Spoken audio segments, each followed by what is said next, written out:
A chuva caía sobre os vidros altos da mansão como dedos impacientes, e Dona Helena caminhava pela cozinha segurando a beirada do balcão para não tombar. O piso branco, polido demais para pés cansados, refletia sua camisola gasta e os chinelos frouxos, como se a casa rica fizesse questão de mostrar o quanto ela destoava de tudo. Havia cheiro de café fresco, manteiga quente e pão assado, mas nada daquilo tinha sido posto para ela. Desde a noite anterior, seu estômago ardia em silêncio, acostumado a pedir pouco. Bianca estava sentada junto à ilha de mármore, com os cabelos alinhados, as unhas vermelhas e uma xícara fina entre os dedos.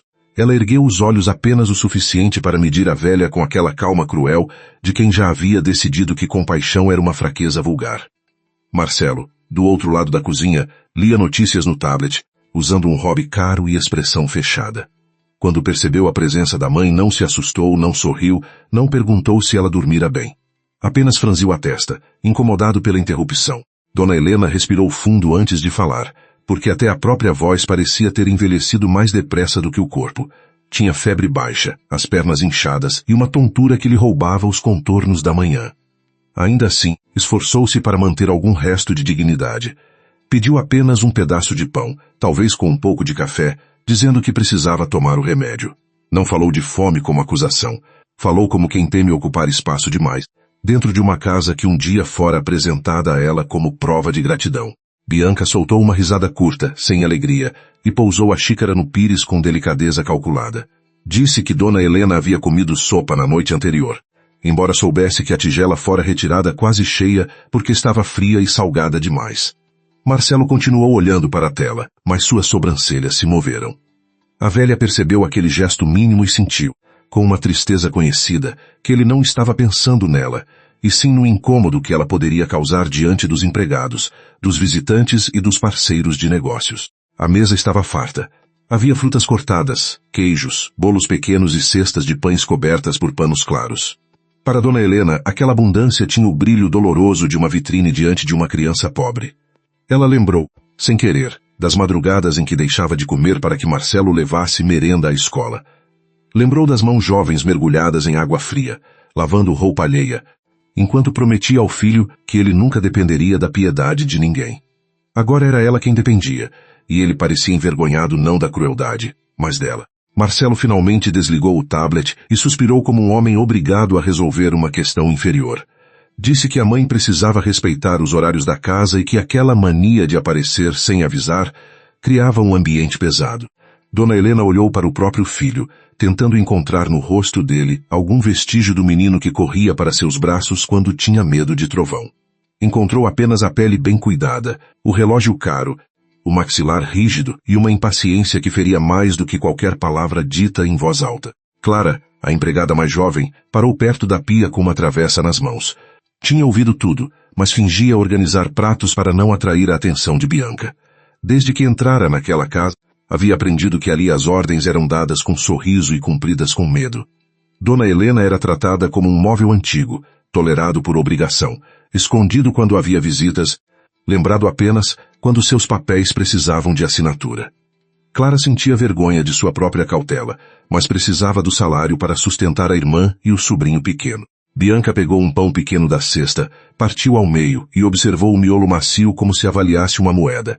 Depois empurrou apenas uma metade sobre um prato, sem manteiga, sem café, sem olhar diretamente para Dona Helena. Disse que aquilo bastava, pois idosos não deviam exagerar na comida. O tom era doce o bastante para parecer cuidado aos ouvidos de quem não conhecesse sua alma. Marcelo assentiu, satisfeito com a solução rápida. Para ele, a fome da mãe era um detalhe doméstico, menor que uma reunião cancelada. Dona Helena estendeu a mão trêmula para pegar o prato, mas a ponta dos dedos não obedeceu de imediato. O pão quase caiu, e Bianca ergueu as sobrancelhas, como se aquela fraqueza confirmasse todas as acusações silenciosas que fazia contra ela. A velha murmurou um agradecimento. Era um hábito antigo, mais forte que o orgulho. Agradecia mesmo quando recebia migalhas, porque durante toda a vida acreditara que uma palavra suave podia impedir uma humilhação maior. Só que naquela manhã, nem a doçura escondida nos ossos a protegeu. Marcelo levantou-se para atender uma ligação e falou alto sobre contratos, terrenos e investidores. Sua voz mudava quando tratava de dinheiro. Tornava-se firme, segura, quase calorosa. Dona Helena ouviu o nome da construtora que carregava o sobrenome da família e sentiu uma pontada no peito, não pela doença, mas pela memória. A primeira sala daquela empresa fora paga com a venda de sua casa modesta, onde ela guardava fotografias, móveis simples e o quintal onde o marido plantara uma mangueira. Marcelo prometera recomprar tudo em dobro. Nunca cumprira. Naquele tempo ele era magro, ambicioso e ainda sabia chorar. Voltava da faculdade com livros debaixo do braço e olhos acesos de futuro. Dona Helena costurava vestidos até a madrugada, com uma lâmpada fraca sobre a máquina, enquanto ele estudava na mesa da cozinha. Quando faltava dinheiro, ela sorria e dizia que a vida apertava antes de abrir caminho. Ele acreditava nela. Ela acreditava mais nele do que em si mesma. Essa fé que um dia a manteve de pé, agora parecia ter sido usada contra ela com precisão cruel. Bianca não conhecera essa história inteira, ou conhecera apenas a parte que lhe convinha desprezar. Para ela, Dona Helena era uma lembrança inconveniente de pobreza, um retrato vivo de tudo que Marcelo tentava pagar quando comprava ternos importados e oferecia jantares para gente influente. A nora odiava o modo como alguns convidados antigos ainda beijavam a mão da velha, dizendo que sem ela não haveria império algum. Odiava porque a gratidão ameaçava sua narrativa preferida, na qual Marcelo era um homem feito sozinho, e ela, sua rainha legítima. Dona Helena levou o pão aos lábios e mastigou devagar, mais por necessidade do que por prazer. A massa seca grudou em sua garganta, e ela pediu um pouco de água. Bianca apontou para a jarra distante, sem se levantar. Clara deu um passo instintivo, mas Marcelo, ainda ao telefone, lançou-lhe um olhar severo. A moça congelou. Havia naquele olhar uma advertência clara, embora nenhuma palavra tivesse sido dita. Na mansão, a crueldade mais eficiente raramente gritava. Ela apenas indicava limites, e todos aprendiam a caber neles. Quando Marcelo saiu da cozinha, Bianca aproximou-se de Dona Helena com a elegância de quem se prepara para uma fotografia. Falou baixo, para que Clara não ouvisse tudo, mas alto o suficiente para ferir. Disse que a sogra precisava parar com encenações, pois Marcelo estava sob muita pressão e não podia carregar o peso de uma mãe ingrata. Dona Helena ergueu os olhos, confusa com a palavra. Ingrata. Depois de uma vida inteira oferecendo o melhor pedaço, ela era acusada de não agradecer pela metade de um pão. Clara apertou a travessa contra o corpo até sentir dor nos dedos. Queria dizer alguma coisa, mas sua coragem ainda era pequena diante daquela casa enorme. Viu Dona Helena tentar responder, viu a boca dela tremer e nenhum som sair. Bianca sorriu, satisfeita com o silêncio. Foi nesse instante que Clara compreendeu que não se tratava apenas de impaciência familiar, nem de descuido passageiro. Havia método naquilo, havia prazer. A velha não era esquecida por acidente. Era diminuída todos os dias para acreditar que não merecia mais nada. Mais tarde, quando Bianca subiu para trocar de roupa e Marcelo saiu para uma reunião, Clara levou uma bandeja escondida ao quarto dos fundos. Não era propriamente um quarto, embora a família usasse esse nome para diminuir a culpa. Era um cômodo estreito, perto da lavanderia, com uma janela pequena que dava para o muro úmido. Havia uma cama baixa, uma cadeira antiga, um crucifixo de madeira e uma caixa com remédios vencidos. No ar, misturavam-se cheiro de mofo, sabonete barato e solidão guardada por tempo demais. Dona Helena estava sentada na beira da cama, segurando uma fotografia desbotada. Na imagem, Marcelo menino sorria sem os dentes da frente, abraçado ao pescoço da mãe. Clara entrou em silêncio e colocou a bandeja sobre a cadeira. Trouxera sopa quente, água, uma banana e 2 comprimidos que encontrara no armário principal, ainda dentro do prazo. A velha olhou para a comida e depois para a moça, como se não soubesse se podia aceitar. A gratidão em seus olhos feriu Clara mais do que qualquer repreensão possível. Clara disse que ela precisava comer, e Dona Helena respondeu que não queria causar problemas. Aquela frase saía de sua boca tantas vezes que já parecia uma oração triste. Clara ajoelhou-se diante dela e garantiu que ninguém saberia, embora soubesse que naquela casa até as paredes serviam a Bianca. Enquanto ajudava a velha a segurar a colher, percebeu marcas roxas suaves no braço de Dona Helena, talvez de quedas, talvez de dedos impacientes. Não perguntou de imediato. Algumas verdades, quando tocadas cedo demais, fechavam-se como feridas assustadas. Dona Helena comeu devagar, tentando conter as lágrimas para não salgar a sopa. Sentiu o calor descer pelo corpo e acordar uma fome mais antiga, uma fome de cuidado, de voz amiga, de ser vista como gente. Contou a Clara, quase num sussurro, que antes havia uma mesa simples em sua casa, mas ninguém se levantava dela sem comer. Disse que Marcelo gostava de pão com manteiga e açúcar quando era menino.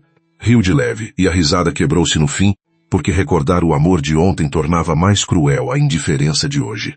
No escritório envidraçado da Avenida Central, Marcelo falava com investidores enquanto observava a cidade de cima.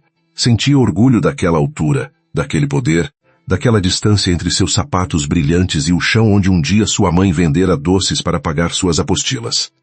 Não se considerava ingrato. Em sua própria mente, havia transformado todos os sacrifícios de Dona Helena em obrigações naturais de mãe.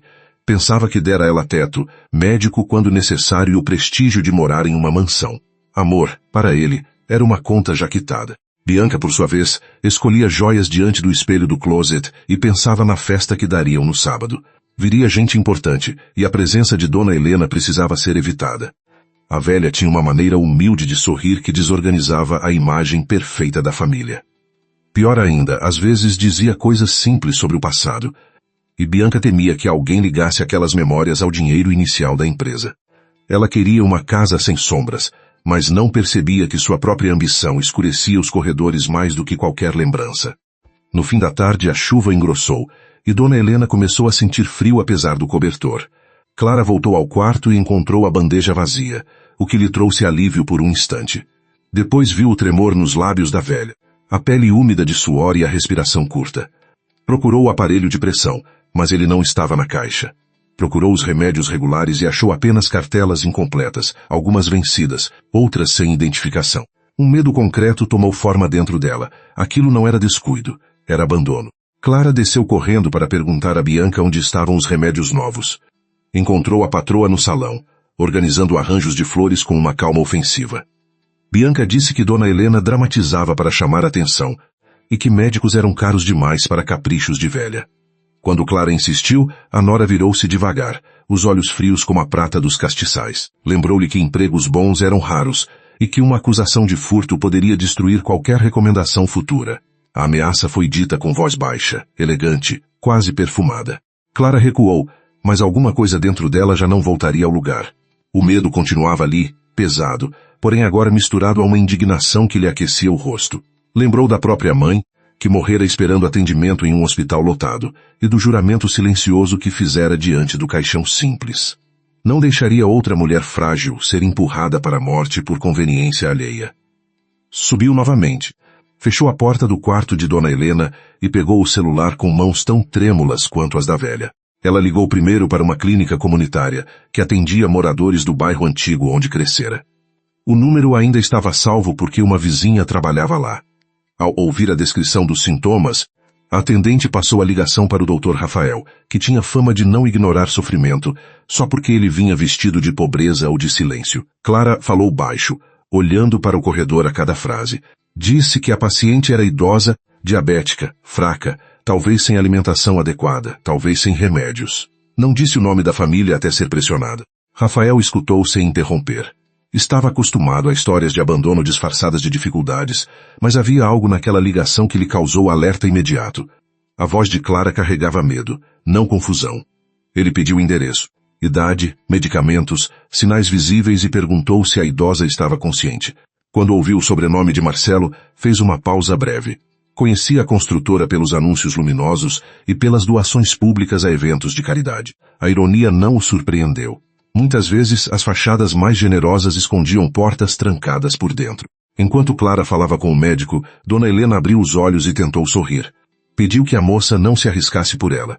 Disse que Marcelo não era mau, apenas cansado, apenas influenciado, apenas distante. A cada justificativa, sua voz diminuía, como se ela mesma soubesse que protegia uma imagem que já não existia. Clara segurou sua mão e respondeu que amor de mãe não podia servir de desculpa para a crueldade de filho. Dona Helena fechou os olhos, e uma lágrima desceu devagar pela pele marcada. Rafael prometeu ir até a mansão com uma justificativa médica, mas também disse que chamaria alguém de confiança. Não explicou tudo a Clara naquele momento, porque sabia que celulares podiam cair em mãos erradas e casas ricas tinham maneiras discretas de apagar rastros. Depois de encerrar, ficou alguns segundos olhando para a chuva contra a janela da clínica. Pensou em Luísa, a advogada que já enfrentara famílias poderosas por idosos esquecidos, mulheres enganadas e trabalhadores calados. Ela não tinha sobrenome influente, mas possuía uma firmeza que intimidava mentirosos. Na mansão, a noite chegou antes de acenderem todas as luzes. Marcelo voltou irritado de uma reunião e encontrou Bianca reclamando da empregada. Ela contou apenas metade da verdade, dizendo que Clara estava intrometida e que Dona Helena voltara a fazer drama por comida e remédios. Marcelo serviu-se de uma bebida e massageou a testa. Não queria escândalos, não queria médicos curiosos, não queria sua mãe circulando pela casa durante a festa. Disse que resolveria tudo depois do evento, expressão que para Dona Helena, se ouvisse, soaria como sentença. Pouco depois, Clara entrou no quarto dos fundos e encontrou Dona Helena caída de lado, uma das mãos ainda presa à fotografia do menino Marcelo. A bandeja estava no chão, a cadeira virada, e a respiração da velha vinha em pequenos golpes. Clara chamou seu nome, primeiro baixo, depois com desespero. Ao ouvir os passos de Bianca no corredor, levantou-se e trancou a porta por dentro. Pela primeira vez desde que entrara naquela casa, desobedeceu sem pedir perdão. Do outro lado, Bianca bateu na madeira, furiosa, exigindo que ela abrisse. Marcelo chegou segundos depois, atraído pelo barulho. Ordenou que Clara destrancasse a porta e chamou a atitude dela de insolência. Clara, ajoelhada ao lado de Dona Helena, respondeu que já havia chamado ajuda médica. O silêncio que se seguiu foi mais assustador do que a gritaria. Marcelo percebeu que uma linha tinha sido atravessada, e não por ele. Bianca levou a mão à boca, não por remorso, mas por cálculo. Ambos entenderam que uma pessoa de fora poderia ver o quarto, a cama, os remédios ausentes, a fome. Na clínica, Rafael já havia pegado a maleta e ligado para Luísa. Ela atendeu no segundo toque, ainda cercada por processos e anotações. Quando ouviu o relato, não fez perguntas inúteis nem expressou surpresa teatral. Pediu o endereço completo, o nome dos envolvidos e qualquer detalhe sobre documentos médicos. Sua voz era serena, mas Rafael conhecia aquela serenidade. Era o sinal de que Luísa havia entendido a gravidade antes mesmo de ver a vítima. Para ela a justiça começava assim, com alguém acreditando no sussurro que os poderosos tentavam sufocar. Dona Helena, entre a febre e a tontura, ouviu apenas pedaços de vozes. O som da chuva, as batidas na porta, Clara chorando, Marcelo exigindo controle, Bianca falando em vergonha. Em algum ponto confuso da consciência, ela voltou ao passado e viu o filho pequeno correndo descalço pelo quintal, pedindo pão quente antes da escola. Quis tocar aquele menino, perguntar em que esquina da vida ele se perdera, mas sua mão não encontrou nada além do lençol áspero. Então, pela primeira vez, deixou de pedir desculpas por precisar viver. Quando a campainha tocou, Marcelo tentou recompor o rosto antes de descer. A mansão, com seus lustres acesos e seus corredores impecáveis, parecia preparada para negar qualquer pecado. Ele acreditava que poderia controlar médicos, empregados e histórias, como controlava contratos. Mas do lado de fora estavam Rafael e uma mulher de blazer simples, cabelo preso e olhar atento. Luísa não parecia impressionada com os portões altos nem com o mármore da entrada. Antes mesmo de dizer seu nome, observou as janelas apagadas dos fundos e compreendeu onde a verdade estava escondida. Luísa entrou na mansão sem pedir licença ao luxo, apenas ao sofrimento que a chamara até ali. Seus sapatos simples deixaram marcas discretas no mármore molhado, e Marcelo percebeu aquilo antes de perceber a firmeza dos olhos dela. Rafael vinha ao lado, carregando a maleta médica com a urgência contida de quem sabe que um corpo frágil não pode esperar pela vaidade de uma família. Bianca desceu alguns degraus com expressão ofendida, como se a presença daqueles dois fosse uma invasão maior do que a fome que apodrecia nos fundos da casa. Marcelo tentou bloquear a passagem com um sorriso profissional. Disse que sua mãe estava apenas nervosa, que a empregada havia exagerado, que famílias distintas preferiam resolver assuntos íntimos sem alarde. Luísa ouviu tudo sem interromper, observando a distância entre as palavras dele e o tremor que vinha do corredor. Ela já conhecia aquele tipo de homem, educado diante de testemunhas, brutal quando acreditava estar protegido. Não levantou a voz. Apresentou-se como advogada vinculada a uma rede de proteção social e informou que Rafael precisava examinar Dona Helena imediatamente. Bianca cruzou os braços e disse que aquilo era absurdo, pois Dona Helena tinha médico particular e nunca lhe faltara nada. A frase caiu no salão como cristal falso, brilhante, porém oco. Luísa notou as flores caras, o perfume no ar, os quadros iluminados, e depois olhou para o corredor estreito que levava à lavanderia. Nenhuma casa esconde por acaso aquilo de que se orgulha, pensou. Rafael já caminhava naquela direção quando Marcelo segurou seu braço com força disfarçada. Luísa viu o gesto e deu um passo adiante, calma como uma lâmina guardada. Ela disse que impedir atendimento a uma pessoa idosa em possível risco agravaria a situação. Não ameaçou, Apenas descreveu uma consequência, e justamente por isso, Marcelo sentiu o primeiro incômodo real. Bianca tentou rir, mas a risada perdeu firmeza. Clara abriu a porta do quarto dos fundos com o rosto pálido, e o ar úmido do cômodo escapou para o corredor como uma confissão. Luísa viu a cama baixa, a cadeira caída, a fotografia na mão de Dona Helena e a velha respirando com dificuldade. Aquela imagem dispensava qualquer discurso. Rafael ajoelhou-se ao lado da paciente e começou o exame com mãos rápidas, porém cuidadosas. Pediu água limpa, perguntou sobre remédios, horários, alimentação e histórico de diabetes. Clara respondia o que sabia, enquanto Bianca corrigia cada frase com impaciência crescente. Marcelo dizia que a mãe era teimosa, escondia comprimidos, recusava comida e inventava maus tratos por carência. Luísa anotava tudo em um pequeno caderno, não para acreditar de imediato em cada palavra, mas para registrar as contradições que mais tarde costumavam derrubar muralhas inteiras. Dona Helena abriu os olhos quando sentiu a luz da lanterna médica. Pareceu assustada por um segundo, como se até o cuidado pudesse ser punição naquela casa. Rafael falou seu nome com delicadeza, pediu que apertasse sua mão e perguntou quando havia comido de verdade pela última vez. A velha olhou para Marcelo antes de responder. Esse olhar, breve e cheio de medo, disse a Luísa mais do que qualquer acusação. Dona Helena murmurou que tinha comido um pedaço de pão pela manhã, e Bianca imediatamente afirmou que fora por escolha dela. Luísa aproximou-se da cama e baixou o corpo até ficar na altura dos olhos da velha. Disse que ninguém ali precisava agradar a ninguém naquele momento, apenas contar o que ajudaria o médico a cuidar dela. Dona Helena fitou aquela mulher desconhecida, de rosto sereno e voz firme, e sentiu uma espécie de cansaço profundo se abrir. Não era confiança ainda, mas era alívio diante de alguém que não parecia querer comprá-la, calá-la ou apressá-la. Mesmo assim, respondeu pouco. A vida inteira ensinara seu coração a proteger Marcelo. Enquanto Rafael verificava a pressão e a glicemia, Luísa examinou o quarto sem tocar em nada. Havia umidade no canto da parede, uma janela emperrada, cobertores finos e uma caixa de remédios desorganizada. Alguns frascos estavam vazios, outros vencidos, outros sem receita correspondente. Não encontrou campainha, telefone acessível ou qualquer sinal de que Dona Helena pudesse chamar ajuda se caísse durante a noite. No corredor, a mansão continuava brilhando. A desigualdade entre os dois mundos, separados por poucos metros, tinha a precisão cruel de uma sentença escrita antes do julgamento. A memória de Luísa voltou por um instante à manhã daquele mesmo dia, quando ela estivera no fórum defendendo seu Anselmo, um viúvo de 78 anos que quase perdera a casa para sobrinhos gananciosos. O juiz havia tentado apressar a audiência, o advogado contrário a chamara de sentimental, e Luísa respondera com documentos, datas e uma serenidade que deixava os arrogantes inseguros. Vencera não por gritar mais alto, mas por provar melhor. Era assim que enfrentava monstros respeitáveis. Primeiro ouvia, depois cercava a mentira.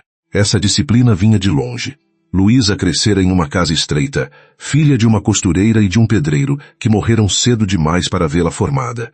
Conhecera a vergonha de pedir prazo, a humilhação de ser medida pela roupa, o silêncio pesado diante de autoridades que tratavam pobres como incômodo. Na faculdade, aprendera que a lei podia ser usada como muro ou como ponte. Escolhera ser ponte, embora soubesse que muitas vezes precisaria atravessar rios cheios de pedras, ameaças e homens sorrindo com desprezo. Na mansão, Marcelo tentou recuperar o controle dizendo que Rafael estava ultrapassando limites. Luísa fechou o caderno e respondeu que limites reais eram aqueles impostos pela dignidade humana, não pela decoração de uma casa.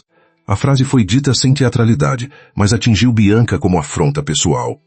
Ela se aproximou e perguntou quem Luísa pensava que era para julgar uma família que não conhecia. Luísa sustentou o olhar dela e disse que ainda não estava julgando, apenas observando. Aquela diferença, simples e perigosa, fez Marcelo apertar os dentes. Rafael pediu que Dona Helena fosse levada para avaliação clínica completa naquela noite. Marcelo recusou de imediato, alegando que a mãe ficava pior fora de casa e que ele chamaria seu médico particular pela manhã. Clara, ao fundo, balançou a cabeça quase imperceptivelmente. Luísa viu. Bianca também viu e seus olhos prometeram castigo. A advogada então pediu o nome do médico particular, as últimas receitas e os comprovantes de compra dos medicamentos recentes. O silêncio que se seguiu foi curto, porém suficiente para tornar a recusa anterior menos convincente. Marcelo disse que os documentos estavam no escritório e que não tinha obrigação de mostrá-los a uma desconhecida. Luísa concordou com um leve aceno, como se aceitasse a parede erguida diante dela. Depois informou que registraria a negativa no relatório de atendimento emergencial e que, diante do estado aparente da paciente, comunicaria à rede competente.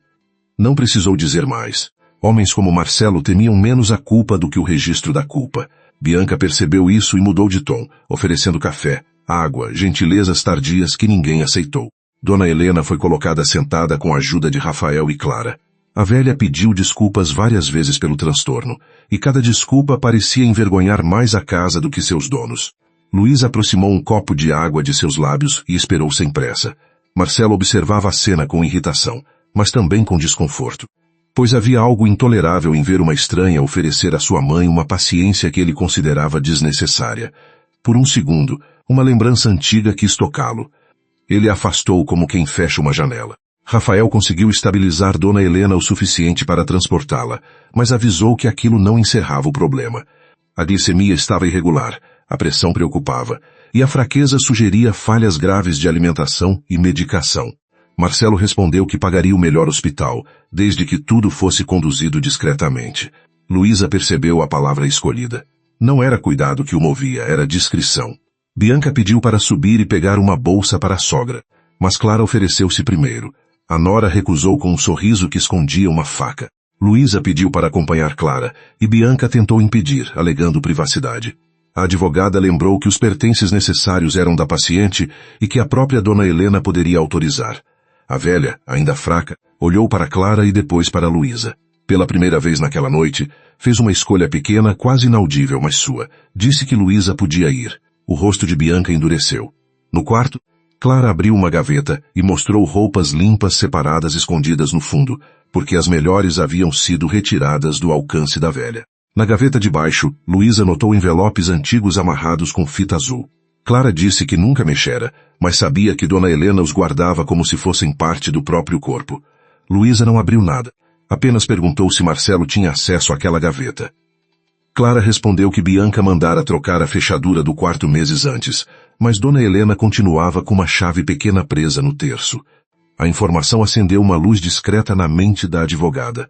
Pessoas que controlam remédios e portas geralmente também desejam controlar papéis. No caminho de volta, Bianca apareceu no corredor e perguntou o que as duas faziam demorando tanto. Clara abaixou os olhos, mas Luísa não se alterou. Disse que estavam reunindo itens essenciais para uma paciente idosa. Nada além disso. Bianca olhou para a bolsa e pareceu calcular se havia algo perigoso ali. A tensão durou poucos segundos, interrompida por Rafael chamando todos. Dona Helena precisava sair. Ao ver a mãe sendo conduzida, Marcelo ajeitou o hobby, como se ainda pudesse preservar a autoridade pela aparência. A casa, porém, já não obedecia inteiramente a ele.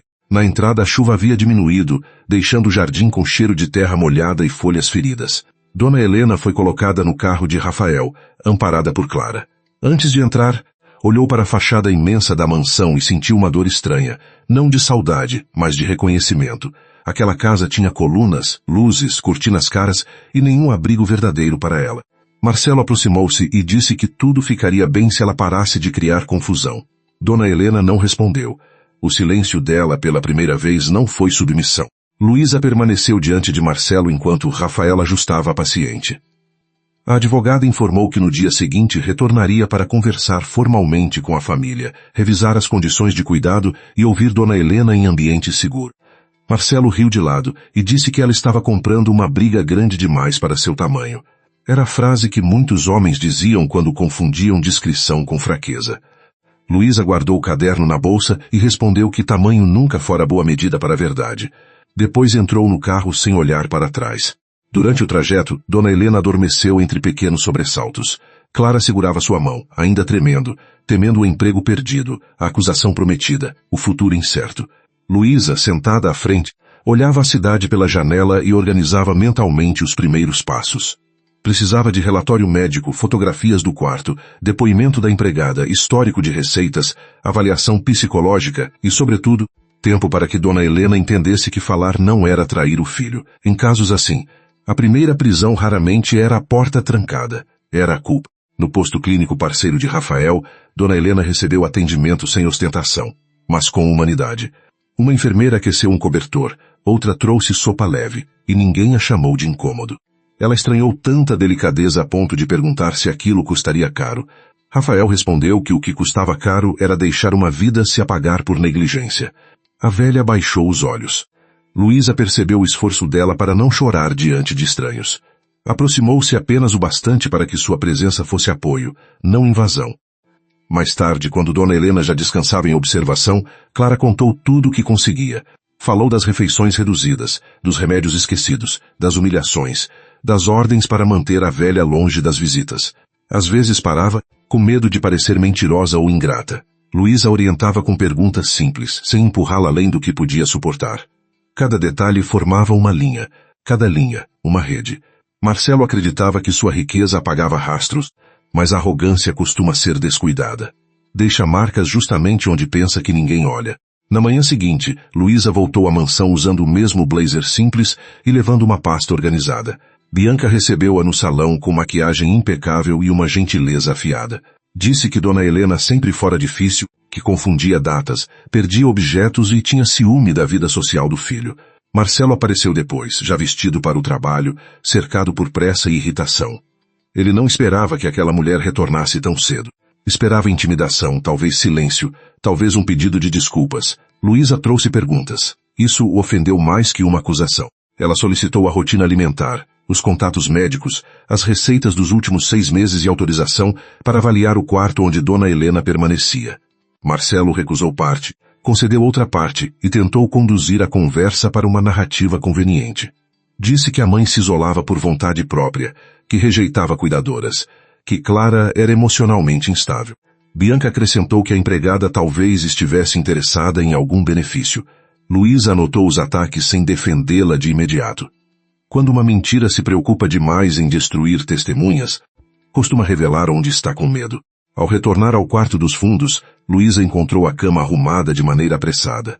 Os lençóis haviam sido trocados, a caixa de remédios desaparecera e um vaso de flores frescas surgira sobre a cadeira. A tentativa de limpeza era tão artificial que se tornava evidência moral, embora ainda não jurídica. Luísa fotografou apenas o que podia, descreveu o espaço e pediu explicações sobre a falta de acesso direto à ajuda. Bianca disse que idosos se confundem com aparelhos. Marcelo afirmou que a mãe preferia a privacidade. 2 respostas diferentes para a mesma pergunta. No fim da visita, Marcelo acompanhou Luísa até a porta e decidiu mudar de estratégia. Falou com voz baixa, quase amistosa, dizendo que admirava pessoas dedicadas a causas sociais, mas que algumas situações exigiam maturidade. Sugeriu uma doação generosa ao centro onde ela trabalhava, equipamentos novos, talvez patrocínio para projetos. Luísa olhou para o jardim, onde empregados retiravam folhas caídas da chuva, e pensou em quantas consciências já tinham sido compradas com palavras como generosidade. Depois encarou Marcelo e disse que a ajuda verdadeira nunca vinha condicionada ao silêncio. O rosto dele perdeu o verniz por um segundo. Chamou-a de idealista depois de oportunista, depois sorriu novamente quando percebeu a própria falha. Luísa não reagiu à ofensa. Apenas entregou um cartão com os dados para envio dos documentos solicitados e informou que Dona Helena seria ouvida em local protegido assim que o médico autorizasse. Marcelo segurou o cartão como se fosse algo sujo. Bianca observava da escada, e pela primeira vez havia inquietação sobre sua beleza calculada. Eles haviam subestimado a mulher errada. Na clínica, Dona Helena acordou com o sol atravessando uma cortina simples. Havia pão fresco ao lado da sopa, manteiga em um potinho e café morno. Ela tocou o pão com a ponta dos dedos antes de comê-lo, como se precisasse confirmar que ninguém o retiraria. Luísa chegou pouco depois e sentou-se ao lado da cama. Não perguntou se ela queria acusar o filho. Perguntou se queria melhorar. Dona Helena chorou em silêncio, porque a pergunta parecia pequena, mas continha uma permissão imensa. Pela primeira vez, alguém separava sua vida da culpa de sobreviver a Marcelo. A manhã na clínica começou com um silêncio diferente daquele da mansão. Não era o silêncio imposto pelo medo, mas o repouso tímido de quem ainda não sabe se pode respirar sem pedir licença. Dona Helena estava sentada junto à janela, com uma manta azul sobre os joelhos e uma xícara de chá entre as mãos. O sol tocava seu rosto magro, revelando rugas que pareciam caminhos antigos. Luísa observava sem pressa, esperando que a velha entendesse que nenhuma pergunta viria antes da confiança. Rafael entrou com exames recentes e um semblante sério, embora tentasse suavizar a gravidade diante da paciente. A falta de regularidade nos remédios havia deixado marcas claras no corpo de Dona Helena, e a alimentação deficiente explicava parte da fraqueza que Marcelo chamava de drama. Luísa ouviu cada detalhe com atenção metódica. Para ela, um relatório médico não era apenas papel técnico. Era a tradução objetiva de uma dor que os poderosos costumavam chamar de exagero, quando vinha da boca de alguém sem forças para se defender. Dona Helena perguntou se Marcelo já havia ligado. A pergunta saiu pequena, quase infantil, e Luísa percebeu o quanto o abandono não destruía apenas o corpo, mas também a lógica do amor. Mesmo humilhada, a mãe ainda esperava um gesto que provasse que o filho não estava perdido. Rafael respondeu com honestidade delicada que ninguém da família havia procurado informações desde a noite anterior. A velha baixou os olhos para o chá. Não chorou. A ausência, quando se repete demais, deixa de surpreender e começa a virar uma paisagem triste. Luísa não pediu que ela deixasse de amar Marcelo. Sabia que exigências assim apenas aumentavam a culpa de uma mãe. Em vez disso, explicou que proteger a própria vida não era atacar o filho, e que contar a verdade não apagava os anos de cuidado que Dona Helena oferecera a ele. A velha escutava como quem aprende uma língua nova. Durante décadas, chamara sacrifício de amor e silêncio de paz. Agora alguém lhe dizia que dignidade também era uma forma de amor, talvez a mais difícil de aceitar. Na mansão, Marcelo caminhava pelo escritório como um homem cercado por paredes invisíveis. A festa de sábado ainda ocupava a agenda. Os investidores ainda esperavam respostas, mas o rosto sereno de Luísa se metera entre ele e seus cálculos. Bianca entrou sem bater, segurando o celular com irritação. Comentou que Clara não atendera às mensagens e que talvez fosse melhor dispensá-la antes que inventasse novas histórias. Marcelo concordou, mas pensava além. Empregadas eram peças pequenas. O risco verdadeiro era uma advogada pobre o bastante para não temer perder favores. Ele ligou para um conhecido na secretaria municipal e falou em tom cordial, usando palavras como mal-entendido, exposição indevida e oportunismo. Pediu informações sobre o centro onde Luísa trabalhava, suas fontes de financiamento, possíveis irregularidades. Em seguida, chamou seu advogado empresarial e ordenou uma verificação completa sobre ela. Queria dívidas, processos, parentes vulneráveis, qualquer rachadura por onde pudesse entrar. Marcelo acreditava que todo mundo tinha preço ou medo. Era essa crença que o fazia sentir poderoso, e também seria essa crença que o tornaria descuidado. Bianca, por sua vez, preferia atacar pelo veneno social. Enviou mensagens a amigas influentes, dizendo que uma advogada sem classe estava tentando explorar a fragilidade de Dona Helena para ganhar notoriedade. Sugeriu que Clara roubara objetos pequenos e manipulava a velha por pena ou interesse. Enquanto digitava, sentia a satisfação amarga de quem transforma mentira em perfume. No fundo, porém, algo a inquietava. Ela conhecia Marcelo o suficiente para saber que ele escondia coisas até dos aliados, e naquela casa, ela era aliada apenas enquanto fosse útil. Luísa voltou ao Centro de Proteção Social no início da tarde e encontrou 2 notificações de fiscalização sobre sua mesa. A coordenadora, Marta, estava pálida, cercada por pastas e preocupações. O centro sobrevivia com pouco dinheiro, doações incertas e uma equipe cansada. Uma inspeção repentina poderia suspender atendimentos por dias. Marta perguntou se o caso de Dona Helena envolvia alguém poderoso. Luísa respondeu que sim, e a simplicidade da resposta pesou no ar. Depois acrescentou que recuar agora ensinaria a Marcelo que bastava apertar o pescoço certo. Ela passou as horas seguintes organizando o caso como quem monta uma ponte sobre terreno instável. Solicitou prontuários antigos, pediu a Rafael um relatório detalhado, registrou a condição do quarto, salvou mensagens de Clara e anotou todas as negativas de Marcelo. Também iniciou pesquisa sobre os bens de Dona Helena. Uma assinatura antiga em um documento de doação chamara sua atenção. Havia datas próximas a internações, procurações amplas e transferências que pareciam legais demais na forma, mas moralmente sujas no contexto. As melhores fraudes costumavam vestir terno limpo. Quando Clara chegou ao centro, trazia uma sacola pequena e o rosto de quem havia envelhecido em poucas horas. Bianca a dispensara por mensagem, acusando-a de deslealdade e ameaçando registrar furto de joias. Clara tremia tanto que mal conseguiu segurar o copo de água oferecido por Marta. Luísa não prometeu milagres. Prometeu acompanhamento, registro formal e proteção dentro do possível. Clara contou que havia visto Marcelo levar Dona Helena a um cartório meses antes, apesar de a velha estar confusa e febril naquele período. Esse detalhe mudou o peso da sala. Luísa pediu que Clara lembrasse tudo com calma. A empregada descreveu o vestido cinza que Bianca obrigara Dona Helena a usar, o carro preto esperando na garagem, a pasta de couro nas mãos de Marcelo e o modo como a velha perguntava repetidamente para onde estavam indo. Na volta, Dona Helena chorara no quarto e passara o dia sem falar. Bianca comemorara algo com champanhe no jantar. Clara não sabia que papel fora assinado, mas lembrava do nome do cartório, porque ouvira Marcelo reclamar do trânsito até lá. Naquela noite, Dona Helena teve sonhos agitados.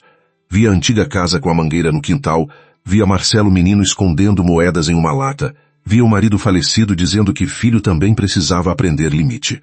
Acordou assustada, chamando pelo nome do filho. Luísa estava sentada perto, revisando o documento sob a luz fraca. Aproximou-se e ofereceu água. Dona Helena, ainda entre sonho e vigília, perguntou se era pecado desconfiar do próprio sangue. Luísa respondeu que pecado era usar o sangue como algema. A velha ficou em silêncio, absorvendo a frase. No dia seguinte, os primeiros documentos chegaram. A matrícula da antiga casa de Dona Helena mostrava a venda anos antes para financiar a empresa de Marcelo, fato conhecido. Mas havia também uma procuração recente, dando ao filho poderes quase absolutos sobre contas, imóveis remanescentes e decisões médicas. A assinatura tremida destoava de registros anteriores, e a data coincidia com uma internação por descompensação glicêmica. Luísa sentiu o caso se expandir.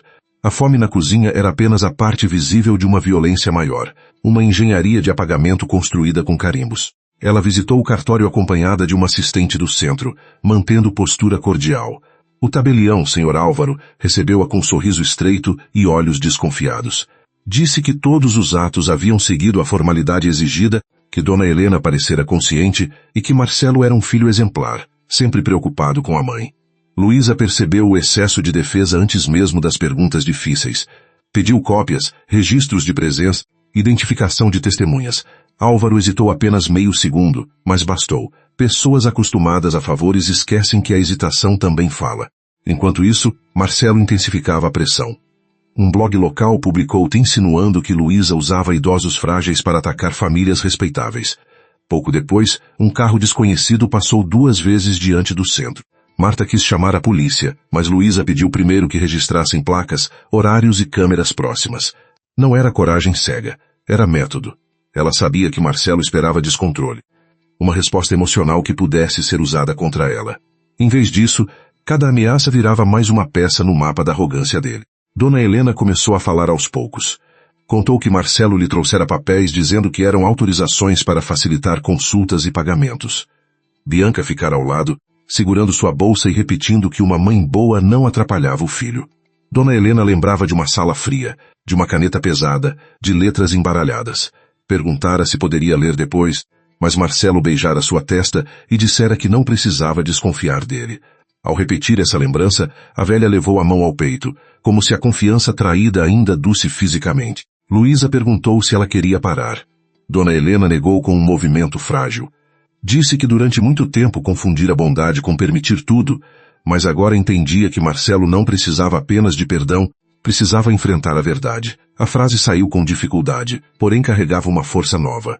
Não era ódio, era luto. Ela começava a se despedir da imagem do filho, que conservara intacta por medo de não sobreviver sem ela.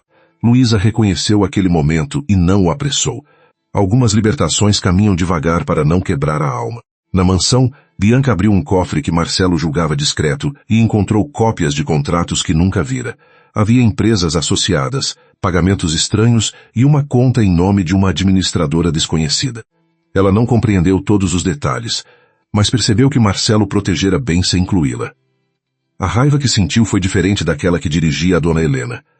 Era medo de perder o trono que imaginava possuir. Guardou uma fotografia dos papéis no celular antes de fechar o cofre. A lealdade dela começava a rachar pelo próprio egoísmo. Marcelo recebeu uma ligação de Álvaro no fim da tarde. O tabelião falava baixo, irritado com a visita de Luísa e preocupado com possíveis pedidos formais. Marcelo respondeu que tudo estava sob controle, mas sua voz já não tinha a mesma firmeza. Ordenou que nenhuma cópia adicional fosse entregue sem aviso prévio. Álvaro lembrou que havia registros oficiais. Marcelo disse que registros também podiam ser interpretados. A conversa terminou com ambos desconfortáveis. Pela primeira vez, a rede de favores parecia menos uma armadura e mais uma corda enrolada nos próprios tornozelos. Clara, escondida em um quarto simples cedido por uma amiga, recebeu mensagem de número desconhecido. Diziam que ela seria presa se continuasse mentindo, que sua irmã perderia o emprego, que seu sobrinho seria exposto à vergonha. Ela chorou durante minutos antes de ligar para Luísa. A advogada ouviu tudo e pediu que não apagasse nada. Depois falou com firmeza. O medo era compreensível, mas a ameaça mostrava que Clara importava. Aquela ideia, estranha e dolorosa, fez a jovem respirar melhor. Pela primeira vez sua voz também tinha valor. Rafael acompanhava Dona Helena com atenção crescente. A melhora física era lenta, mas visível. A velha comia pequenas porções, dormia melhor e começava a perguntar sobre coisas simples, como roupas limpas e notícias da rua. No entanto, sempre que o telefone tocava, ela se encolhia. O corpo lembrava antes da razão. Luísa pediu a avaliação psicológica para registrar os efeitos da manipulação e da coerção. Não queria transformar Dona Helena apenas em vítima de documentos. Queria que a história inteira fosse compreendida, inclusive as feridas que não apareciam em exames. A peça que faltava chegou numa tarde abafada, quando um homem de barba grisalha apareceu no centro carregando uma caixa de papelão. Chamava-se Arthur e fora assistente administrativo de Marcelo nos primeiros anos da construtora. Disse que vira o nome de Dona Helena em uma notícia maldosa sobre Luísa e não conseguira dormir. Ele conhecera a velha, quando ela ainda levava marmitas ao filho no escritório pequeno. Falava dela com respeito genuíno, como quem descreve a fundação moral de um prédio que os novos donos fingiram ter surgido sozinho. Arthur contou que se afastara da empresa depois de perceber contratos duplicados e transferências sem explicação. Na época não tinha provas suficientes nem coragem para enfrentar Marcelo. Guardara, porém, cópias de alguns documentos por medo de ser usado como bode expiatório. Dentro da caixa havia recibos antigos, mensagens impressas, versões preliminares de acordos e uma cópia de um testamento anterior de Dona Helena, feito quando ela ainda estava lúcida e saudável. Nesse documento, Marcelo não recebia poder absoluto. Havia cláusulas de proteção, limites claros e reserva patrimonial para a própria mãe. Luísa examinou a cópia com o cuidado de quem segura algo frágil e explosivo ao mesmo tempo. O testamento mencionava que parte dos bens deveria garantir moradia, tratamento e autonomia de Dona Helena até o fim da vida. Também indicava que qualquer transferência futura precisaria de avaliação médica independente. Aquilo explicava a pressa de Marcelo em obter procurações recentes. Se o documento anterior viesse à tona, sua narrativa de filho zeloso ficaria manchada por intenção e método. Arthur disse ainda que o original sumira do arquivo da família após uma reunião fechada. Dona Helena pediu para ver Arthur quando soube da visita. Ao reconhecê-lo, sorriu com uma ternura cansada. Chamou-o de menino, embora ele já tivesse cabelos brancos. Arthur segurou sua mão e pediu perdão por ter se calado tantos anos. A velha respondeu que silêncio também nasce do medo, mas que sempre chega um dia em que ele pesa demais. Luísa observou os dois e sentiu a rede de verdade ganhar corpo humano. Não eram apenas papéis. Eram memórias, testemunhas, pedaços de coragem voltando de lugares onde tinham sido enterrados. Naquela noite, Marcelo recebeu uma cópia anônima de uma das páginas do testamento antigo. O papel tremia levemente em sua mão, embora ele jamais admitisse. Bianca viu de longe e perguntou o que era. Ele respondeu com brutalidade desnecessária, mandando-a cuidar da festa e da própria língua. O insulto atingiu mais do que deveria, porque confirmou o que ela já suspeitava. Marcelo a sacrificaria sem hesitar se precisasse salvar a si mesmo. No quarto luxuoso, cercada de vestidos caros, Bianca entendeu que a casa inteira era uma guerra disfarçada de casamento. Luísa encerrou o dia organizando a estratégia. Ainda faltavam peças oficiais, perícia, depoimentos protegidos e cuidado para não expor Dona Helena à nova violência. Mas a direção estava clara. Marcelo havia subestimado a fome da mãe, a consciência de Clara, a memória de Arthur e a paciência de uma advogada que não precisava parecer poderosa para ser perigosa. Antes de sair da clínica, Luísa encontrou Dona Helena olhando a lua pela janela. A velha disse que não queria vingança. Luísa respondeu que justiça não era vingança. Era impedir que a crueldade continuasse usando roupa de família. A cidade amanheceu abafada, com nuvens baixas e um calor que parecia prender a respiração das ruas. Luísa chegou ao centro antes de todos. Abriu as janelas e espalhou sobre a mesa os documentos de Dona Helena, como quem prepara um campo de batalha silencioso. Havia relatórios médicos, fotografias do quarto, mensagens de ameaça, cópias do testamento antigo e anotações de Clara. Nada ainda era suficiente sozinho, mas juntos aqueles fragmentos começavam a formar uma verdade robusta, paciente, impossível de ser empurrada de volta para a sombra. Rafael entrou pouco depois, trazendo novas avaliações e um olhar cansado. Passara parte da noite revisando o histórico clínico de Dona Helena e comparando datas de internações com assinaturas em procurações e transferências. Algumas coincidências eram graves demais para serem coincidências.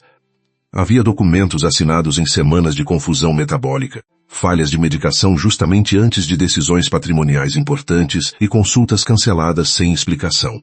Luísa ouviu tudo em silêncio, marcando páginas com etiquetas. A crueldade de Marcelo não era um impulso. Era uma administração fria da fragilidade da mãe.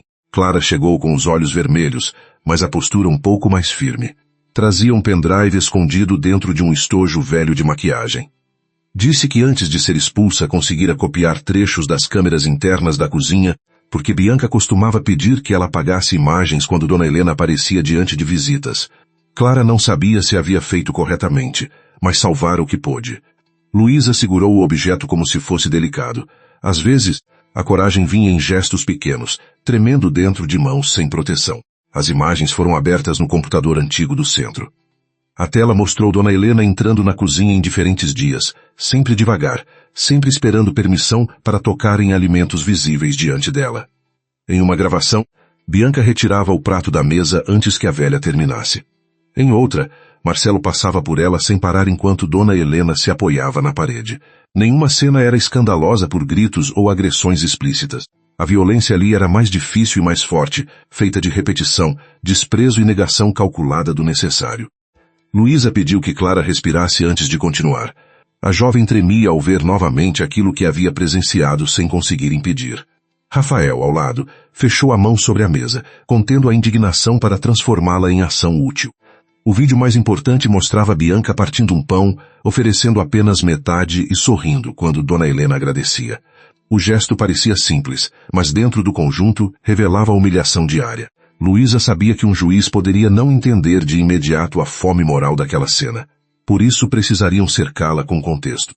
Arthur chegou perto do meio-dia trazendo mais papéis, dessa vez recibos de pagamentos a Álvaro e registros de reuniões privadas com Marcelo. Ele se sentou diante de Luísa como um homem que carregava anos nas costas.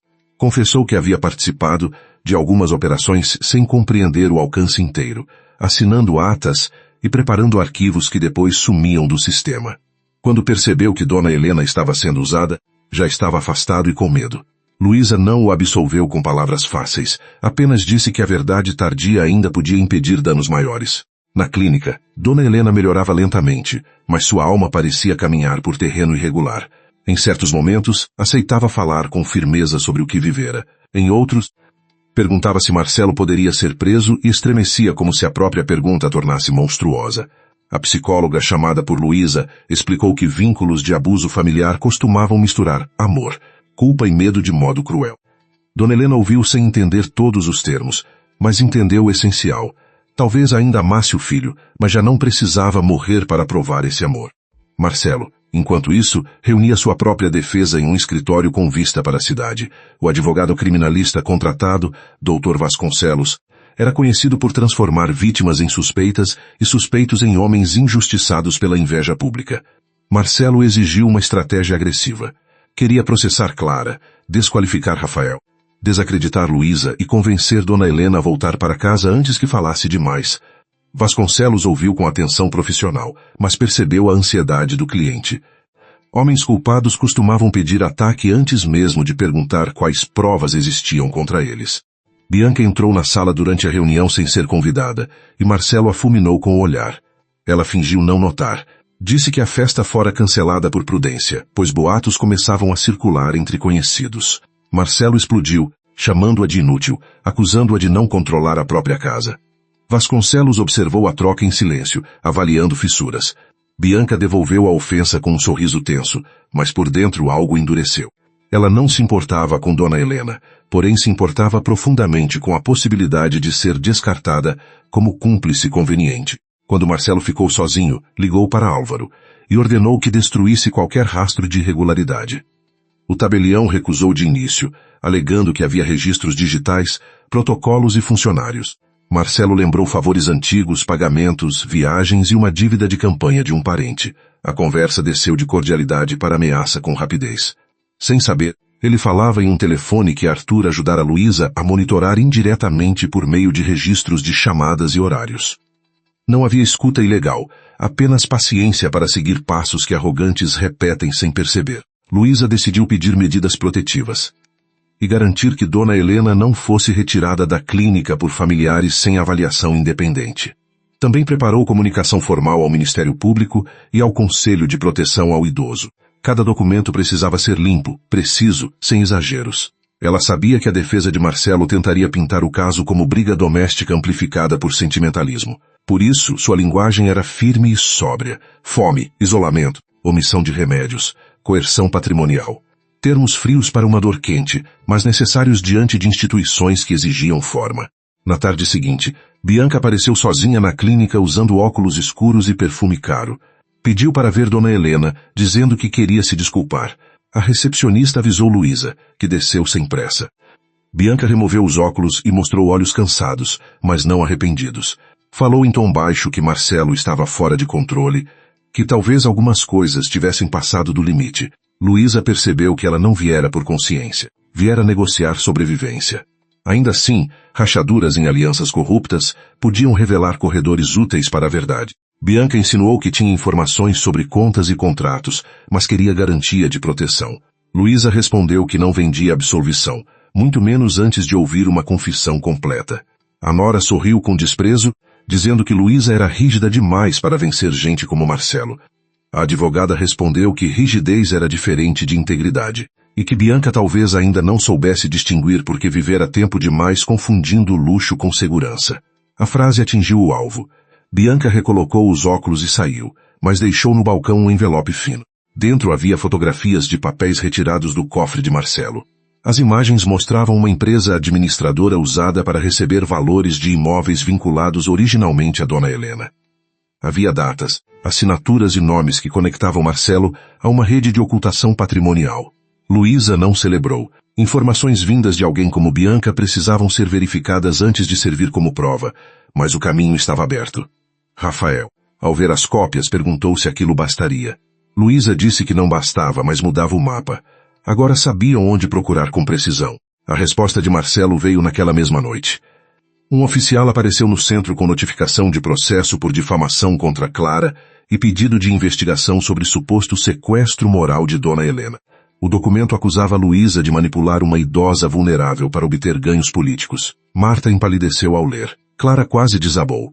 Luísa, porém, esperava algo parecido. A defesa agressiva confirmava que Marcelo temia perder controle da narrativa. Ela reuniu todos e disse que dali em diante nenhum contato seria feito sem registro, nenhuma mensagem seria apagada, nenhuma visita ocorreria sem testemunha. Dona Helena recebeu a notícia com as mãos apertadas sobre a manta. Perguntou se Clara seria prejudicada por sua causa. Clara, sentada ao lado, respondeu que já fora prejudicada quando precisou assistir à injustiça calada. As duas choraram juntas, e aquela cena simples comoveu até Rafael, acostumado a esconder emoção atrás da rotina médica. Luísa observou em silêncio. Marcelo tentara transformar a empregada em inimiga da velha, mas havia produzido o contrário. Entre as duas nascia uma aliança humilde, feita de cuidado real, coisa que dinheiro nenhum fabricava. No dia marcado para a visita técnica à mansão, Luísa foi acompanhada por uma representante da rede social, por Rafael e por um agente administrativo responsável pelo registro das condições do domicílio. Marcelo permitiu a entrada porque Vasconcelos aconselhara a aparência de colaboração. A casa estava impecável demais. O quarto dos fundos havia sido pintado às pressas, a janela consertada, novos cobertores dobrados sobre a cama. Até um aparelho de chamada fora instalado junto à cabeceira. Luísa fotografou tudo, inclusive o frescor da tinta. A maquiagem da culpa também deixava cheiro. Bianca acompanhava o grupo com uma expressão indecifrável. Já não defendia Marcelo com o entusiasmo anterior, mas também não se aproximava da verdade por compaixão. Em determinado momento, enquanto Rafael examinava a ventilação do quarto, ela sussurrou para Luísa que Marcelo pretendia remover Dona Helena da clínica naquela noite. Disse que havia conseguido vaga em uma instituição distante, administrada por um conhecido de Vasconcelos, onde visitas seriam controladas. Luísa perguntou por que Bianca contava aquilo. A nora respondeu que não pretendia afundar sozinha quando o barco quebrasse. Luísa não demonstrou surpresa, embora o alerta confirmasse seu pior receio. Ao deixar a mansão, fez ligações rápidas, solicitou reforço formal da rede de proteção e pediu a Rafael que permanecesse na clínica. Também orientou Clara a não sair de perto de Dona Helena. A estratégia de Marcelo era previsível. Se não podia destruir a prova, tentaria afastar a voz. Mas previsibilidade é fraqueza quando enfrentada por alguém paciente. Luísa não pretendia impedir a remoção com gritos. Pretendia chegar antes da mentira e obrigá-la a se revelar. A noite desceu pesada. Na clínica, Dona Helena dormia quando 2 homens chegaram com uma autorização particular assinada por Marcelo, acompanhados por uma enfermeira desconhecida. Alegavam transferência para cuidados especializados e diziam que a família já havia resolvido tudo. A recepcionista, instruída, pediu que aguardassem. Minutos depois, Marcelo apareceu, elegante e irritado, exigindo agilidade. Vasconcelos estava com ele, sorrindo como quem já preparara versões para qualquer resistência. Clara viu a cena do corredor e correu para o quarto de Dona Helena, sentindo o coração bater como porta em tempestade. Rafael saiu da sala médica e informou que a paciente não seria removida sem avaliação clínica e autorização da equipe responsável. Marcelo perdeu a paciência. Disse que era filho, responsável legal e pagador de todas as despesas. Luísa entrou nesse momento, acompanhada pela representante da proteção social e por 2 agentes chamados para garantir a segurança do procedimento. Sua presença transformou o corredor estreito em tribunal improvisado. Ela apresentou a medida de urgência recém-protocolada e comunicou que qualquer tentativa de retirada forçada seria registrada como violação grave. Marcelo olhou para ela com ódio mal contido. Disse que Luísa estava destruindo uma família para alimentar vaidade. A advogada respondeu que família não era propriedade privada onde a dignidade podia ser trancada. Bianca, que viera atrás dele, permaneceu junto à porta, pálida, percebendo que a cena escapara ao controle de todos. Dona Helena acordou com as vozes e pediu para se sentar. Clara tentou poupá-la, mas a velha insistiu. Seu corpo era fraco, porém alguma coisa em seu olhar havia mudado desde a primeira noite de fome. Com a ajuda de Rafael, Dona Helena apareceu no corredor envolta na manta azul. Marcelo avançou um passo e suavizou a voz de repente, chamando-a de mãe, dizendo que queria levá-la para um lugar melhor. A palavra mãe, que antes a quebrava, agora a atravessou de outro modo.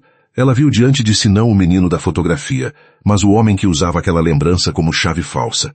Tremendo, Dona Helena disse que não iria. A frase foi baixa, mas todos ouviram.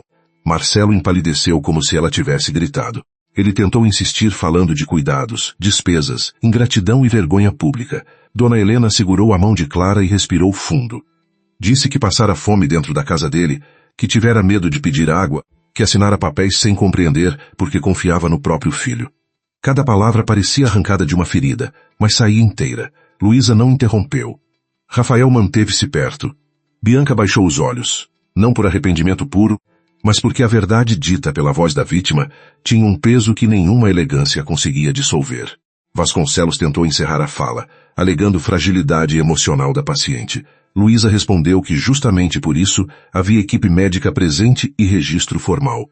A representante da proteção social pediu que Marcelo se afastasse. Os homens contratados para a remoção recuaram, percebendo que haviam entrado em algo maior do que uma transferência privada. Marcelo olhou em volta e viu, talvez pela primeira vez, que dinheiro não comprava a obediência automática de todos. Esse reconhecimento acendeu nele uma fúria quase infantil. Ao sair, prometeu que Luísa se arrependeria. Depois que ele partiu, Dona Helena voltou ao quarto esgotada, mas não quebrada. Clara cobriu seus pés e chorou sem esconder. Rafael verificou seus sinais, enquanto Luísa permaneceu perto da porta, sentindo o peso do passo seguinte. A tentativa de remoção seria anexada ao caso, junto com a fala espontânea de Dona Helena e o testemunho da equipe. O processo deixara de ser uma suspeita organizada. Agora havia urgência, risco e uma vítima que declarara vontade própria. Marcelo, ao tentar calar a mãe, acabara provando por que ela precisava ser protegida. Na madrugada, Luísa recebeu confirmação de que uma investigação formal seria aberta sobre as transferências patrimoniais e a possível negligência. Também soube que Álvaro fora intimado a apresentar registros completos do cartório. A notícia não significava vitória, apenas passagem para um terreno mais público e mais perigoso. Ela caminhou até a janela da clínica e viu a cidade dormindo sob luzes amarelas. Pensou em Dona Helena pedindo metade de um pão, em Clara tremendo com um pendrive, em Arthur carregando uma caixa de culpa. Justiça às vezes começava como migalha guardada. Ao amanhecer, Marcelo encontrou a imprensa diante da sede da construtora. Ninguém sabia todos os detalhes, mas a palavra investigação já circulava entre repórteres, sócios e funcionários. Bianca assistia da cobertura, com uma taça de água intocada na mão, compreendendo que o império que tanto admirara tinha fundações podres. Dona Helena, na clínica, comia devagar uma fatia de pão quente com manteiga. Não sorria ainda. Algumas dores não se dissolvem com uma manhã segura. Mas quando Luísa entrou, a velha ergueu os olhos e disse que estava pronta para contar tudo. A sala de audiência não tinha o brilho da mansão nem a frieza perfumada dos salões de Marcelo, mas havia nela uma gravidade que nenhum mármore conseguiria imitar. Dona Helena chegou amparada por Clara e Rafael, vestindo um conjunto simples, os cabelos presos com cuidado e a manta azul sobre os ombros. Cada passo parecia custar esforço, porém seus olhos já não procuravam permissão. Luísa caminhava ao lado, levando uma pasta grossa, organizada por datas, laudos, imagens e depoimentos. Justiça naquele dia tinha cheiro de papel, café fraco e coragem. Marcelo entrou pouco depois, cercado por Vasconcelos e 2 assessores que pareciam escolhidos para formar uma parede humana. Usava terno escuro, relógio discreto demais para ser casual e uma expressão de ofendido. Cumprimentou algumas pessoas com acenos calculados, tentando lembrar a todos que ainda era um homem importante. Quando viu a mãe, suavizou o rosto por instinto estratégico, mas Dona Helena não desviou. Pela primeira vez, Marcelo percebeu que a velha sentada diante dele não era a mesma que agradecera por metade de um pão. Bianca chegou separada, acompanhada de outra advogada. Vestia-se com elegância, porém seus olhos denunciavam noites mal dormidas. Marcelo virou-se para ela com irritação, como se ainda esperasse obediência conjugal em meio ao desmoronamento. Bianca não se aproximou. Sentou-se a uma distância segura, segurando a bolsa no colo como se dentro dela guardasse não maquiagem, mas uma saída. Luísa observou o gesto e compreendeu que a ambição daquela mulher finalmente encontrara um limite. Não era arrependimento pleno, mas medo. E o medo às vezes arrancava verdades de bocas vaidosas. A audiência começou com a tentativa de Vasconcelos de transformar Dona Helena em uma senhora confusa, facilmente influenciável por uma advogada interessada em notoriedade. Falou de amor familiar, de cuidados caros, de exageros emocionais e de uma empregada ressentida. Sua voz era impecável, treinada para revestir crueldade com verniz técnico. Luísa ouviu sem ansiedade.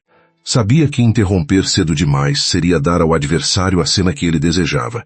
Enquanto ele falava, ela apenas marcava trechos no próprio caderno, preparando a desmontagem paciente de cada palavra bonita. Quando chegou sua vez, Luísa não começou acusando. Começou com datas. A primeira internação de Dona Helena por descompensação, a primeira produção ampla, a interrupção das compras regulares de remédios, a transferência de valores para a administradora ligada a Marcelo. Depois vieram fotografias do quarto dos fundos, registros de atendimento de Rafael, mensagens de ameaça recebidas por Clara e imagens da cozinha. A força estava na sequência. Cada fato isolado poderia ser chamado de mal-entendido. Juntos, formavam uma escada descendo para a mesma escuridão. Marcelo manteve o rosto imóvel durante as primeiras provas, mas seu maxilar se endurecia a cada nova página. Vasconcelos tentou questionar a validade emocional das imagens, dizendo que uma cena de café da manhã não provava abandono. Luísa concordou que uma cena sozinha não bastava. Então mostrou outras, de dias diferentes, semanas diferentes, sempre com a mesma velha esperando, pedindo, recuando. Explicou a diferença entre um incidente e um padrão. A palavra padrão ecoou na sala com uma simplicidade devastadora. Marcelo desviou os olhos pela primeira vez. Clara foi chamada a depor com as mãos geladas, mas entrou decidida. Contou sobre as refeições cortadas, os remédios vencidos, as ordens para manter Dona Helena longe de visitas e a tentativa de remoção para a instituição distante. Vasconcelos tentou insinuar interesse financeiro, perguntou sobre seu salário, sua demissão e a ameaça de acusação por furto. Clara respirou fundo e respondeu que, se quisesse se proteger, teria ficado calada. Disse que perdera o emprego justamente porque decidiu não assistir à fome de uma velha como se fosse rotina de casa. Rafael depois, com firmeza clínica. Não exagerou, não dramatizou, não chamou Marcelo de monstro. Descreveu sinais físicos de negligência, riscos de interrupção medicamentosa e o estado em que encontrou Dona Helena na primeira noite. Explicou que fragilidade emocional não anulava a vontade e que a melhora da paciente, após a alimentação, remédios e ambiente seguro, indicava que parte importante do sofrimento vinha das condições impostas a ela. Marcelo odiou aquele tom sereno. Preferia acusações inflamadas. porque podia chamá-las de histeria. Contra a precisão. Tinha menos armas. Arthur trouxe a caixa de documentos como quem entrega anos de silêncio ao julgamento dos vivos. Falou das primeiras fases da empresa, do dinheiro de Dona Helena, do testamento antigo e de arquivos desaparecidos depois que Marcelo ganhou acesso total aos bens da mãe. Admitiu sua própria covardia, sem tentar parecer herói. Essa admissão, paradoxalmente, fortaleceu sua credibilidade. Luísa apresentou cópias, registros de reuniões e pagamentos ao tabelião Álvaro. A investigação paralela já havia localizado inconsistências no cartório, e o nome de Marcelo surgia perto demais de cada irregularidade para ser coincidência. Bianca foi chamada sob tensão visível. Marcelo encarou-a como se pudesse ordenar silêncio apenas com os olhos. Durante alguns segundos, ela pareceu vacilar. Luísa sabia que Bianca não faria aquilo por Dona Helena, mas talvez fizesse por si mesma. A nora contou que Marcelo planejara afastar a mãe para controlar a narrativa, que havia empresas usadas para ocultar valores e que documentos tinham sido manipulados antes de reuniões importantes. Também admitiu ter humilhado Dona Helena, embora tentasse diminuir a própria responsabilidade. Sua vaidade confessava apenas o necessário, mas já bastava. Dona Helena ouviu tudo sentada, com as mãos unidas sobre a manta. Não havia triunfo em seu rosto. Cada prova contra Marcelo também atravessava sua memória de mãe. Ela lembrava do menino febril em seus braços, do jovem orgulhoso com diploma, do homem que um dia prometera comprar para ela uma casa com jardim. O julgamento não matava apenas a mentira pública, matava definitivamente a fantasia privada que a sustentara por anos. Mesmo assim, quando a chamaram, levantou-se devagar. Luísa ofereceu o braço, mas Dona Helena deu os primeiros passos sozinha. Sua voz começou baixa, quase quebrada. Contou que tivera fome, medo e vergonha de pedir água. Contou que assinara papéis confiando no filho, que aceitara ficar no quarto dos fundos para não atrapalhar, que agradecera por migalhas porque ainda tentava reconhecer Marcelo em algum gesto. A sala ficou imóvel. Dona Helena não o chamou de cruel nem pediu castigo com palavras duras. Disse apenas que uma mãe pode perdoar muitas coisas, mas não deve ser obrigada a desaparecer para que o filho pareça maior. Marcelo tentou falar antes da hora, vermelho de raiva. Disse que ela estava sendo manipulada, que não sabia o que dizia, que Luísa transformara sua mãe em arma. Dona Helena virou-se para ele, e a sala inteira pareceu encolher diante daquele encontro. Ela respondeu que durante muito tempo fora manipulada pelo próprio amor. Disse que ainda se lembrava de ter vendido a casa antiga para ajudá-lo, mas que não venderia também sua dignidade. Marcelo abriu a boca, porém nenhuma frase elegante veio. A mãe que ele julgava fraca acabara de lhe retirar o último abrigo moral. A decisão provisória confirmou proteção integral a Dona Helena. Suspensão dos poderes de Marcelo sobre seus bens e encaminhamento das provas para a investigação criminal e patrimonial mais ampla. Também determinou medidas contra qualquer aproximação intimidatória e revisão dos atos cartoriais suspeitos. Não era o fim de todos os processos, mas era a quebra do domínio imediato. Marcelo saiu da sala sem falar com a mãe. Vasconcelos caminhou ao seu lado, já menos seguro. Bianca ficou para assinar documentos com sua advogada. O império familiar, antes tão brilhante, agora rangia em público. Nos meses seguintes, a queda de Marcelo não veio como raio divino, mas como chuva persistente entrando por rachaduras que ele mesmo abrira. A construtora perdeu contratos quando surgiram investigações sobre transações irregulares. Sócios afastaram-se, bancos pediram explicações, antigos aliados descobriram virtudes repentinas e negaram proximidade. Álvaro, pressionado por provas e medo, entregou registros que confirmavam favorecimentos e falhas graves. Marcelo ainda tentou culpar Bianca, Arthur, Clara e até a própria mãe, mas cada tentativa revelava mais desespero do que defesa. Sua arrogância tornara-se inimiga de sua inteligência. Bianca enfrentou consequências menores que Marcelo desejava impor a ela e maiores do que ela acreditava merecer. Teve de responder por omissões, falsas declarações e participação nas humilhações dentro da casa. Perdeu convites, amizades oportunistas e a sensação de invulnerabilidade que confundira com beleza. Em uma tarde chuvosa, saiu da mansão levando malas e joias legalmente retidas para avaliação. Olhou uma última vez para o salão onde reinara com um sorriso frio. Não chorou por Dona Helena, mas chorou por si mesma. Era pouco, porém até vaidades quebradas fazem ruído. Clara não voltou a trabalhar como empregada naquela casa. Com o apoio do centro, conseguiu emprego em uma clínica de cuidados e iniciou o curso técnico de enfermagem. Ainda tinha pesadelos com Bianca batendo a porta e Marcelo ameaçando sua família, mas também carregava uma firmeza nova. Visitava Dona Helena todas as semanas, não por obrigação, mas por afeto. A velha chamava de minha menina corajosa, e Clara ria, dizendo que corajosa era quem sobrevivia tantos anos sem deixar o coração virar pedra. As duas sabiam que ambas tinham salvado algo uma na outra. Rafael continuou acompanhando Dona Helena, agora com consultas regulares e remédios em ordem. A saúde dela não retornou ao passado, pois o tempo não desfaz tudo que a negligência acelera. Ainda havia dores, cansaço e dias de tristeza profunda. Mas havia também apetite, sono, pequenas caminhadas e uma vontade modesta de escolher a própria roupa. Para uma mulher que precisara pedir permissão para comer, decidir entre chá e café parecia um luxo imenso. Rafael via essas escolhas com respeito, entendendo que a autonomia também podia ser um tratamento. Luísa trabalhou na recuperação patrimonial com a mesma paciência que usara para reunir provas. Parte das transferências foi bloqueada, o testamento antigo ganhou força no processo. E uma pequena casa que Dona Helena julgava perdida voltou ao seu nome. Ficava em uma rua tranquila, com portão baixo, varanda estreita e espaço suficiente para vasos de manjericão, flores simples e uma mesa perto da janela. Não era a antiga casa da Mangueira, mas tinha silêncio bom. Quando Dona Helena entrou pela primeira vez, tocou a parede como quem cumprimenta uma amiga.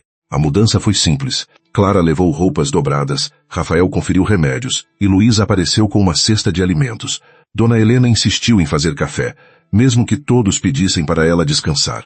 Disse que por muitos anos servira mesas com medo de faltar e agora queria servir por alegria. Cortou pão fresco com mãos ainda trêmulas, passou manteiga sem pressa e colocou as fatias em pratos pequenos. O cheiro invadiu a casa como bênção doméstica. Nenhum banquete da mansão tivera tanta dignidade quanto aquela mesa modesta. Ao cair da tarde, as 3 mulheres sentaram-se na varanda. Clara falou de seu curso, Rafael prometeu voltar na semana seguinte, e Luísa permaneceu mais quieta, observando Dona Helena comer a própria fatia sem pressa e sem pedir desculpas. A velha olhou para a rua, onde crianças voltavam da escola, e por um instante sua expressão suavizou. Disse que ainda rezava por Marcelo, não para que escapasse das consequências, mas para que algum dia entendesse o que havia destruído dentro de si. Luísa achou aquela oração mais forte que qualquer condenação. Marcelo, em seu apartamento provisório, cercado por caixas de documentos e telefonemas recusados, viu uma reportagem curta sobre o caso. A imagem mostrava Dona Helena saindo da audiência amparada por Clara. Pela primeira vez em muito tempo, ele não viu apenas uma velha incômoda. Viu a mãe que vendera a casa, a mulher que costurara noites inteiras, a mão que partia o pão para que ele comesse primeiro. O arrependimento que sentiu foi tarde demais para pagar danos, e talvez pequeno demais para salvá-lo. Ainda assim, doeu sem plateia. Dona Helena nunca voltou a ser a mulher forte de antes, mas descobriu outra força, menos barulhenta e mais profunda. A força de acordar sem medo de uma porta se abrindo com desprezo. A força de tomar remédio porque queria viver, não porque alguém permitia. A força de dizer não quando uma lembrança tentava transformá-la novamente em serva da culpa. Em alguns dias, chorava pelo filho perdido em vida. Em outros, regava as plantas e sentia que a terra entendia melhor que certas pessoas o valor de receber cuidado. Luísa visitou-a no primeiro domingo depois da mudança definitiva. Levou documentos atualizados, mas Dona Helena pediu que deixassem os papéis para depois. Queria apenas repartir o pão. As duas sentaram-se à mesa, com Clara chegando logo depois, rindo por trazer geleia caseira. A luz da tarde atravessava a cortina fina e pousava sobre os pratos como se abençoasse a simplicidade. Dona Helena partiu o pão em 3 pedaços iguais. Aquele gesto, pequeno aos olhos do mundo, encerrava uma longa travessia. Ninguém ali recebia migalhas. Luísa pensou em quantas injustiças começavam dentro de casas bonitas, protegidas por sobrenomes, cortinas e desculpas. Pensou também que Deus, quando fazia justiça, muitas vezes usava mãos humanas, documentos bem reunidos, uma empregada que não apagou um vídeo, um médico que ouviu uma ligação, um homem arrependido que abriu uma caixa, uma velha que finalmente falou. Não havia milagre fácil naquela história. Havia coragem acumulada até virar caminho, e, no centro desse caminho, Dona Helena reaprendia que ser mãe não significava deixar de ser pessoa. Quando o céu escureceu, Clara acendeu a luz da cozinha, e Rafael chegou para buscar uma assinatura em uma receita. Todos acabaram ficando mais um pouco.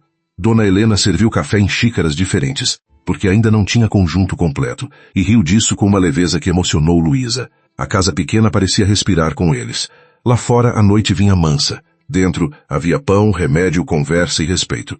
Depois de tanta fome, Não apenas de comida, mas de amor e reconhecimento, Dona Helena finalmente tinha uma mesa onde sua presença era bem-vinda.